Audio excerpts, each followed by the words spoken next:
சரண் Krishna YouTube சேனலுக்கு உங்களை அன்புடன் வரவேற்கின்றேன். குலதெய்வம் யார் வீட்டிற்கு விரும்பி வரும் என்பதை பற்றி தான் இந்த வீடியோவில் தெளிவாக நம்ம பார்க்கலாம்.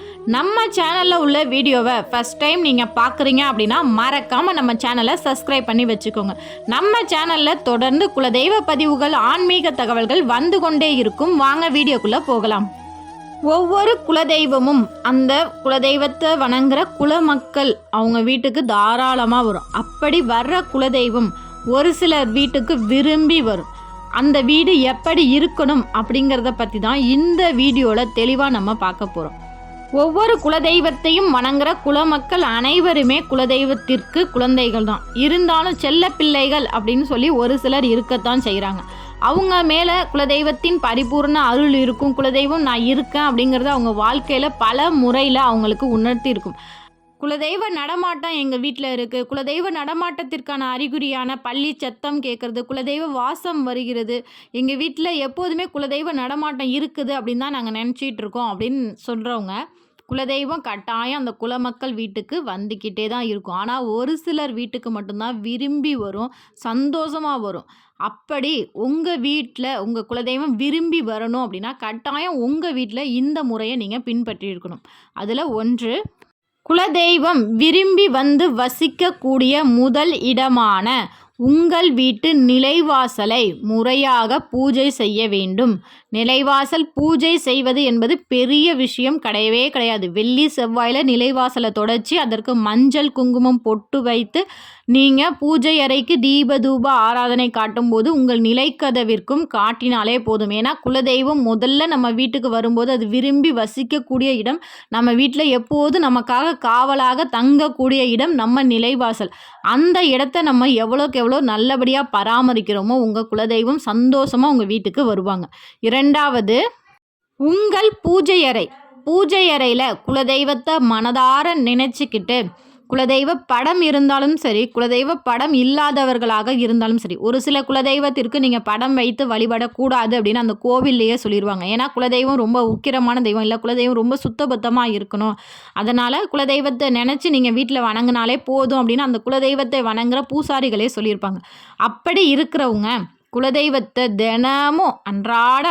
தினமும் காலையிலையும் மாலை 2 நேரமும் உங்கள் குலதெய்வத்தை மனதார வேண்டி கொண்டு, குலதெய்வ படம் இருக்கிறவங்களும் குலதெய்வ படம் வைத்து அந்த குலதெய்வத்திற்கு தனியாக ஒரு மண் அகல் தீபம் ஏற்றி வர வேண்டும்.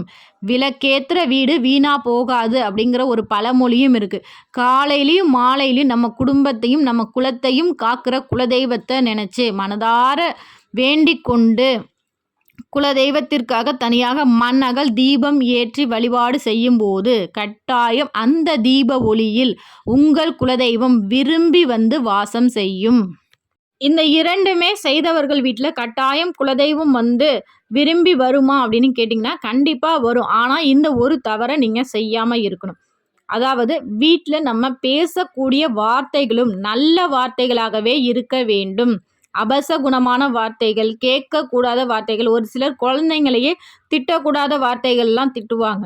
இது போன்ற வார்த்தைகள்லாம் அடிக்கடி உங்கள் வீட்டில் நீங்கள் சொன்னீங்க அப்படின்னா கட்டாயம் உங்கள் குலதெய்வம் மட்டும் இல்லை, உங்கள் இஷ்ட தெய்வம் கூட உங்கள் வீட்டுக்கு வரவே வராது. நீங்கள் எவ்வளோதான் வழிபாடு செஞ்சாலும் இது போன்ற வார்த்தைகள்லாம் எந்த வீட்டில் அதிகமாக அந்த ஒலி எழுப்பி கொண்டே இருக்கின்றதோ அந்த வார்த்தைகள்லாம் கேட்குற வீட்டுக்கு உங்கள் குலதெய்வம் வராது, உங்கள் இஷ்ட தெய்வமும் வரவே வராது. வாழ்க வளமுடன், எல்லாம் நன்மைக்கே, நான் நல்லா இருக்கேன், நான் எப்போதுமே நல்லா இருப்பேன், நல்லா இருங்க, இது போன்ற வார்த்தைகள் எப்போதுமே உங்கள் வீட்டில் நீங்கள் அடிக்கடி சொல்லி பாருங்கள். உங்கள் குழந்தைங்களை திட்டும்போது கூட ஒரு சிலர் சொல்லுவாங்க, நீ நல்லா படிக்கலைன்னா மாடு மேய்க்க போவ, நீ நல்லா படிப்பா, நீ நல்லா படிச்சுன்னா பெரிய ஆஃபீஸர் ஆவ. இந்த மாதிரி நீங்கள் என்கரேஜாக பேசுங்க. இல்லை திட்டுறதுமே பாசிட்டிவாக திட்டுறது எப்படி அப்படிங்கிற மாதிரி பார்த்துக்கோங்க. இது போன்ற நீங்கள் செய்யும்போது கட்டாயம் உங்கள் வீட்டுக்கு உங்கள் குலதெய்வம் விரும்பி வந்து குடியேறும் உங்கள் வீட்டுக்கு. மூன்றாவதாக, எப்போதுமே குலதெய்வத்தை நம்ம மனதார நினைக்கணும். இஷ்ட தெய்வத்தை நினைக்கிறத விட ஒரு படி மேலே உங்கள் குலதெய்வத்தை நினைக்கணும். குலதெய்வம் தானே எங்கேயோ இருக்குது, வருஷத்தில் ஒரு தடவை போகிறோமா அதோட நிப்பாட்டிக்குவோம், வருஷத்தில் ஒரு தடவை நம்ம கும்பிட்றோமா அதோட அவ்வளோதான்ப்பா அப்படின்னு நினைக்காம உங்கள் வீட்டில் ஒரு ஆளாக உங்கள் குலதெய்வத்தை நினச்சி உங்களுக்காக ஓடி வர ஒரு உயிர் தெய்வம், அந்த தெய்வத்தை அன்றாடம் நினைக்கலாம். எந்த ஒரு செயல் ஆரம்பிக்கும் போதும் முதல்ல குலதெய்வத்தை வணங்கி விட்டு ஆரம்பிங்க. கண்டிப்பாக அந்த செயல் வெற்றியில் முடியும். அப்படி தினமும் மனதார உங்கள் குலதெய்வத்தை வேண்டும் போதும் குலதெய்வத்தை முறையாக வணங்கும் போதும் கண்டிப்பாக உங்கள் வீட்டுக்கு குலதெய்வம் மகிழ்ச்சியாக உங்கள் வீட்டில் வந்து தங்குவாங்க. குலதெய்வத்திற்கு இந்த வழிபாடு ரொம்பவே பிடிச்ச வழிபாடு. இந்த வழிபாடு நீங்கள் தொடர்ந்து செய்தாலே உங்களை குலதெய்வத்திற்கு ரொம்ப பிடிக்கும். அது என்ன வழிபாடு அப்படின்னா, உங்கள் முன்னோர்களுக்கு கொடுக்க வேண்டிய வழிபாடுகள் தான்.